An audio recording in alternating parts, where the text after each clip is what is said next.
किंवा मजारी ज्या आहेत किंवा दर्गा आहेत त्यांना टार्गेट करतायत. काल नाशिकमध्ये देखील अशाच पद्धतीने आंदोलन झालं. या महाराष्ट्रातलं वातावरण बिघडवायचं, दंगली घडवायच्या आणि मग निवडणुकांना सामोरं जायचं, असं एक पडद्यामागची पटकथा लिहिली जाते आहे.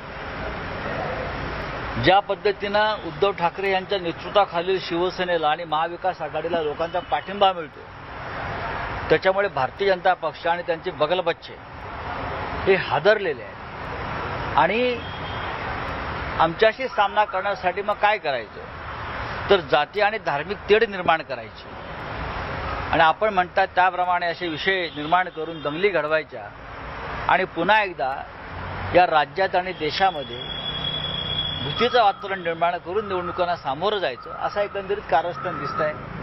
आणि पण ही पडद्यामागची पटकथा लोकांपर्यंत पोचलेली आहे. त्याच्यामुळे या पटकथेला जनमानसामध्ये स्थान मिळणार नाही. दोन दिवसांपूर्वी गिरणाचा जो अॅग्रो आहे त्याचे भ्रष्टाचार तुम्ही टाकलेला आहे ना, पण पालकमंत्री म्हणतात की असं जर काही असेल तर मी राजकारणातून निवृत्ती घेईन. आधी निवृत्ती पत्करा आणि मग चौकशीला सामोरे जा.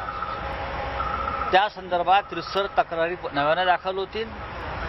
175 कोटी रुपये गोळा केलेले आहेत दादा भुसे यांनी गिरणा मोसम शुगर फॅक्टरी कंपन्या नावानं.